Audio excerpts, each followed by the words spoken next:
I'm with our representative Congressman Ronny Jackson. Ronny, thanks for being here. Hey, thanks for having me, Sam. It's a pleasure to be here. Well, just like a lot of people around this area, to be honest with you, I grew up kind of in a small town out in the middle of nowhere. The district that we have here is like 41 counties, so everything's rural. But I grew up in a really small little town west of Lubbock called Levelland. Most people have never heard of it. There's nothing out there for the most part.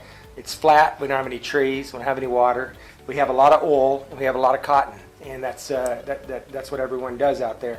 That's where I grew up. My dad was an electrician. My mom was a homemaker. I went to Cactus Elementary, and then I ended up going to Levelland High School, and I was Levelland Lobo, and then I ended up going to junior college. And I wasn't going to really go to college. I had no intention of going to college, and it wasn't a priority for anybody in my family. Nobody. I was the first person in my family to ever go to college. Finished my degree at South Plains College, my 2-year degree, and then went straight to Texas A&M at Galveston, where I was a marine biology major. I finished my education there. Towards the very end of that, I needed a little extra money because I met my future wife. She showed up at school there, and I was the resident advisor. I was an RA, and I checked her into her room.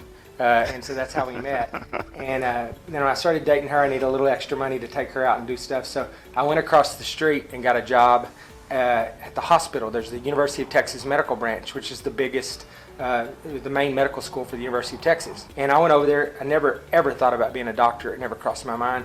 And I went across the street. I asked for if they had some jobs I could do over there. They said they'd find something for me to do. My job was actually to do the autopsy. I got a little interested in medicine, and I decided, I might want to be a doctor. Right. So I applied for the Health Professions Scholarship Program. It's a military program where they pay for your med school. You can go anywhere you want in the United States. And I loved what I was doing. I spent my entire day just, fast roping out of helicopters, jumping out of airplanes, locking out of submarines with the SEALs. It was like being 14 years old and getting a paycheck, right? I ended up going from Iraq to the White House as a White House physician.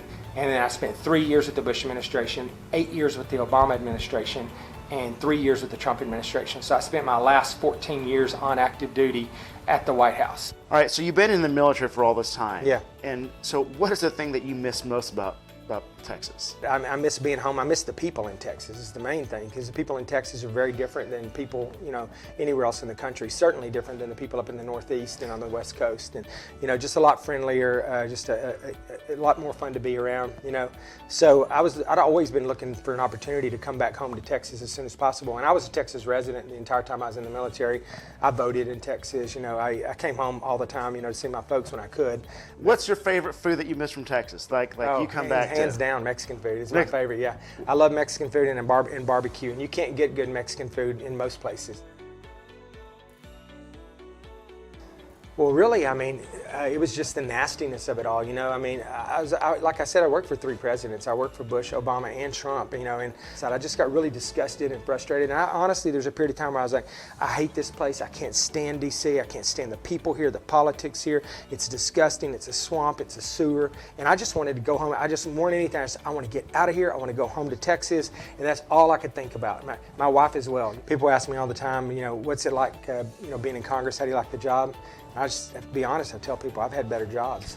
I'm doing it because I got frustrated with what was going on in this country, and I saw the direction we were headed back in 2019, and I just think it's gotten a lot worse. And we got to get our freedoms back. We can't.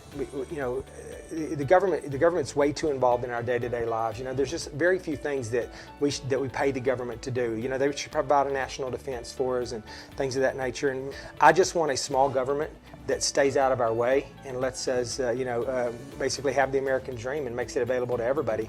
I'm here because I want to protect, in particular, our Texas values, and that's under assault all the time, because the more the federal government involves themselves in our lives, the more Texas is not Texas anymore, because we start being what happens to us on a day-to-day basis starts getting dictated by people who are from California or New York that don't share our same values and don't share our same priorities. Talked about how Texas is unique, and why coming home to Texas is such a good thing, because the people here and just the state in general is different. It won't be unique. It won't be the Texas that we know if we let the federal government take over everything that they do in our lives, because the majority of the folks that are doing that in D.C.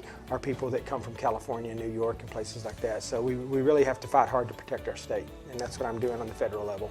That's kind of what drove me into politics. I wasn't thinking about it, and then one day I got up and I saw Mac Thornberry was retiring from this district here, which he'd represented for 26 years, and I said, you know what?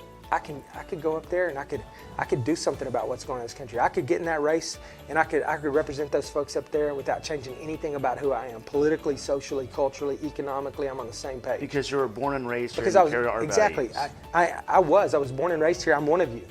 This is my home, and I intimately understand the folks in the 13th congressional district. So I just thought, this is an opportunity to get in the fight and do something about what's going on. Not complain about it, do something about it. And then as the day went on, I honestly didn't even feel like it was an opportunity anymore. I felt like it was a duty to get in the fight. So that's what led me to run. And I got in the race 2 hours before the filing deadline. And here I am. I was blessed enough to have the folks here, vote for me, and I won. And I'm running again because we still got work to do, and I don't know how much longer I'll be there. It won't be a long time because I'm not a career politician, but I'm going to get some stuff done before we leave. All right. Thank you very much. Yeah, thank you.